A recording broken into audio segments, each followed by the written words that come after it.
नमस्कार मंडळी. मी आता रेडमंड डाउनटाउनमध्ये आलेली आहे आणि इथे एक कॉफी शॉप आहे, विक्टर्स कॉफी शॉप. हे जे तुम्हाला माझ्या मागे दिसतंय हे आणि खूप छान आहे, ट्रेडिशनल आहे. तर ते आतून कसं आहे हे मी तुम्हाला दाखवते. चला बघूयात.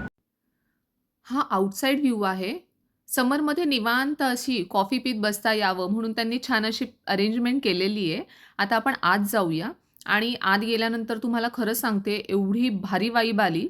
कारण हे एक हिस्टॉरिकल लोकल कॉफी शॉप आहे. म्हणजे 1989 पासून अतिशय लोकप्रिय अशी ही जागा आहे. इथं फ्रेश कॉफीचे पॅकेट्स विकायला सुद्धा ठेवलेले आहेत. म्हणजे आतमध्ये ती रोस्ट केली जाते आणि पॅक करून विकली सुद्धा जाते.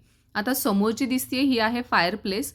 त्यांनी छान अशी मस्त जळती ठेवलेली आहे. त्यामुळं उबदार वातावरण तयार झालेलं आहे आणि कॉफीसोबत त्यांनी बरेच स्नॅक्ससुद्धा इथं मला बघायला मिळाले. त्यामध्ये मफिन्स, त्यानंतर रोल्स, सँडविचेस, पिझ्झा असे बरेच स्नॅक्स त्यांनी ठेवलेले होते. आता म्हटलं कॉफी घ्यावी आणि तिथे मी बोर्ड वाचला. एवढे प्रकार होते. एक्स्प्रेसो, अमेरिकानो, कॅपेचिनो हे सगळे माझ्या डोक्यावरून गेले. मानसिंगला म्हटलं, "तूच काय ती ऑर्डर कर, तुझी मागवशील ती मी पिते." आणि मला इथे एक बोर्ड दिसला. त्याच्यावर लिहिलेलं होतं, "नो कॅफीन, नो पर्सनॅलिटी." मी आहे चहाप्रेमी, तर माझ्यासाठी नो चाय, नो पर्सनॅलिटी. बरोबर आहे की नाही?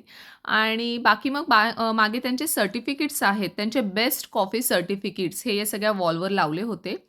समोर जे लिहिलंय, "we do not have Wi-Fi, talk to each other." ही कन्सेप्ट मात्र मला त्यांची प्रचंड आवडली. कारण की हल्लीच्या काळामध्ये हे फार कमी होतं एकमेकांशी बोलणं. त्यामुळं त्यांनी वायफायच इथं ठेवलेला नाहीये. आता हे जे दिसतंय हे आहे कॉफी रोस्टिंग मशीन. त्यांनी जस्ट शोला ठेवलेलं आहे आणि हे कॉफी बीन्स आहे. पण आतमध्ये खरोखरच त्यांची एक मोठी रूम आहे. तिथे मोठं कॉफी रोस्टिंग मशीन आहे. कॉफी रोस्ट केली जाते. फ्रेश रोस्ट केलेली कॉफी तुम्हाला सर्व्ह केली जाते.